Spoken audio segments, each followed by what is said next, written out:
मी सावरकर या स्पर्धेतल्या नाट्य वाचनाकरता मी इशिता राकेश मानकामे सादर करत आहे संगीत उत्तरक्रिया या नाटकातला प्रवेश क्रमांक 1 अंक पहिला. सहकलावंत दीपक वेलणकर. पहिले माधवराव पेशवे वाड्याच्या अंगणात उभे आहेत. इतक्यात बाहेरच्या बाजूस कलका ऐकू येतोय. सोडा मला, मारू नका, जा इथून, जा जा पळा, जा. पहारेकरी, पहारेकरी, दरवाजा बाहेर गलका कसला होतोय? काही विशेष नाही सरकार. एक वेडी या 4-5 दिवस येऊन भिक्षा घातली तरी ती न घेत आत घुसण्यासाठी त्रागा करत असते. येती जाती पोरं टोरं तिची गंमत करून हसत खिरळत असतात. इतकंच काय ते. भिक्षा घातली तरी ती न घेताच वाड्यात घुसू पाहते. काय काय काय ती म्हणते तरी काय ती? कुणीच ती सरकार. तिचं बरळणं ते बरगळणंच. ती म्हणते या शनिवार वाड्याचा धनी कोण, तो मला हवाय. देवानं स्वप्नात येऊन मला सांगितलंय की त्याची एकदा चांगली कानउघडणी कर म्हणून. असं विचारित हसते, रडते, किंचाळते. ती कुठून आली, कुठं जाणार, आहे कुणाची याची तिला स्वतःला तरी शुद्ध आहे की नाही देव जाणे. पण रंग भाषा याच्यावरून दिसते कोणा चांगल्या घराण्यातली बाई. असं बोलवा, बोलवा तिला आत. तिची ती वेडी गंमत पाहायची आम्हालाही आज एक वेडी लहर आली आहे. सोडा मला, सोडा, सोडा. कुठे येताय? बाई, कुठे येताय? बाई, बाई तुम्हास काय हवे? तू, अरे तूच हवास मला.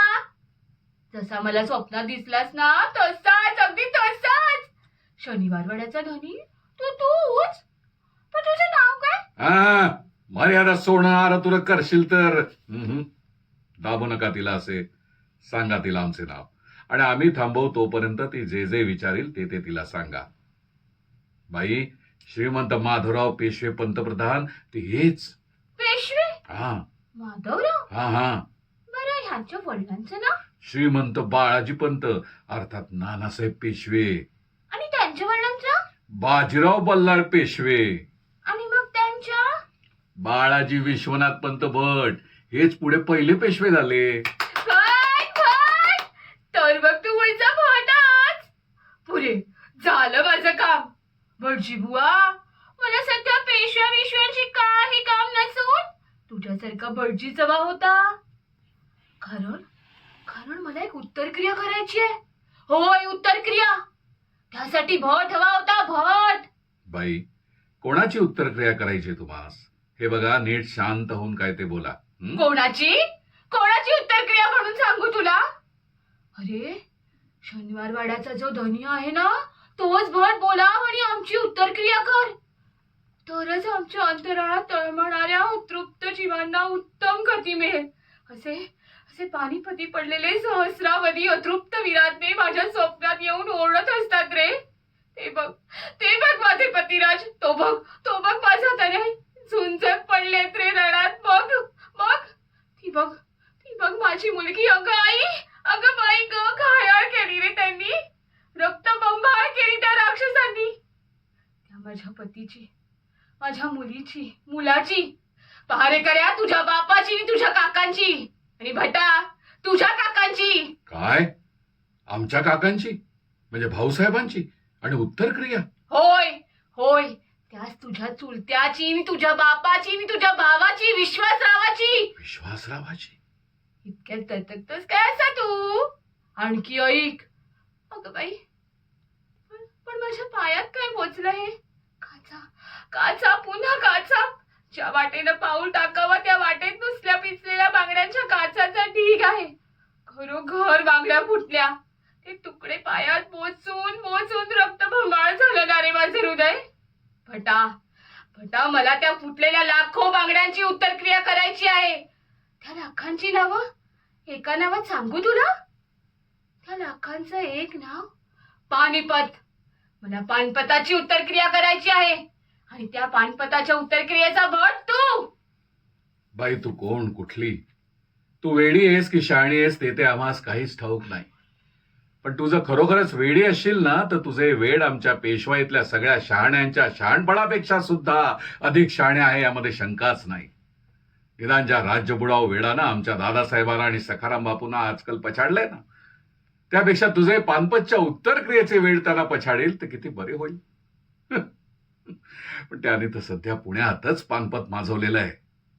भाई भाई, ज्या दिवशी पानपत घडले त्या दिवसापासून मला तुझ्या याच वेळानं पछाडलंय ग, याच वेळानं पछाडलंय. पण आम्ही तरी काय करणार होतो आम्ही? पुण्यातल्या सगळ्या शहाण्यांच्या वेळाची बेडी आमच्याच पायात ठोकली गेल्या ना. आम्ही देखील अगदी अगदी पंग होऊन पडलो होतो ग. पण आता ती बेडी आम्ही तोडली आहे. आता आमचे आम्ही पाहून घेऊ. पानिपताची उत्तरक्रिया आम्ही पार पाडू. तू जा जा आणि तुझ्या सगळ्या नातेवाईकांची उत्तरक्रिया तेवढी यथास्थित पार पाड. आणि हो, त्यासाठी लागणारे सर्व साहित्य, अगदी दर्भ सुद्धा आमचे हे कोठीवाले तुला पुरवतील. जा बाई जा. दर्भ? वेड्या, मला दर्भ नको काही. दळभार हवे, दळभार. एकेका व्यक्तीच्या उत्तरक्रियेत दर्भ पुरतात, पण एखाद्या पानपतच्या उत्तरक्रियेस दळभार लागतात. दळभार, दर्भ नव्हे काही. आमच्या या बंजी बुवांना अजून उत्तरक्रियेचा अर्थच कळला नाही. पहारेकरी, दिल्ली पानपत पुण्याच्या कोणत्या दिशेस येते रे? उत्तरेस. हा, तर मग त्या उत्तर दिशेस जिंकण्याची जी क्रिया ती उत्तर क्रिया. आणि राक्षसांच्या हातून उत्तर जिंकून घेताना जे जे पानिपती रडले झुंजले त्यांचं अपुरं राहिलेलं कार्य, ती क्रिया पुरी करणं म्हणजे पानपतची उत्तर क्रिया. आता आलं का ध्यानात? बाई बाई, म्हणजे तुम्ही होतात की काय पानपतावर त्या झुंजीत? ते मला काय विचारतोस? हे माझे केस दिसत नाही का तुला? पिशाच. अरे हे राक्षस मला आणि माझ्या मुलीला केस धरून गरगर फिरवत वरपटत ओढू लागलेत ना. हे रक्ताळ डाग, हा ठणका, हे तुटलेले, तुडवलेले, झाकटलेले, विस्कटलेले केस. यांना विचार यांना कुठे होते ते? उत्तरक्रियेस तू भणजी तर मिळालास, पण थांब बेटा थांब. आधी उत्तरक्रियेचं साहित्य तर जोडलं पाहिजे ना. यास्तव वाजवा आधी रणढोल वाजवा. फुंका आधी रणशिंग फुंका. चेंदा आधी त्या पिशाच्यांना चेंदा. हा नजीब, हा सादुल्ला, हा हाफिज, हा बंगश, आधी त्यांची हाडके द्या मला. आधी त्या समिधा आणि मी आग. तू भट, मी मग कर उत्तरक्रिया. वा, शेवटी बेत तर ठीक जमला.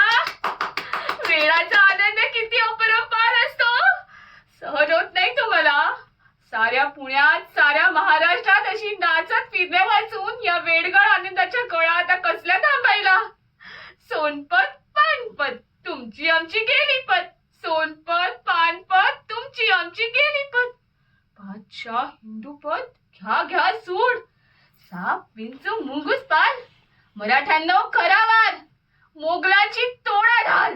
दिल्लीच्या बादशाहीचं पोडा रडा धूड. मग उत्तरक्रिया आधी भाऊंचा सूड. विश्वासाचा सूड, पानपतचा सूड. सोनपत पानपत तुमची आमची गेली पत.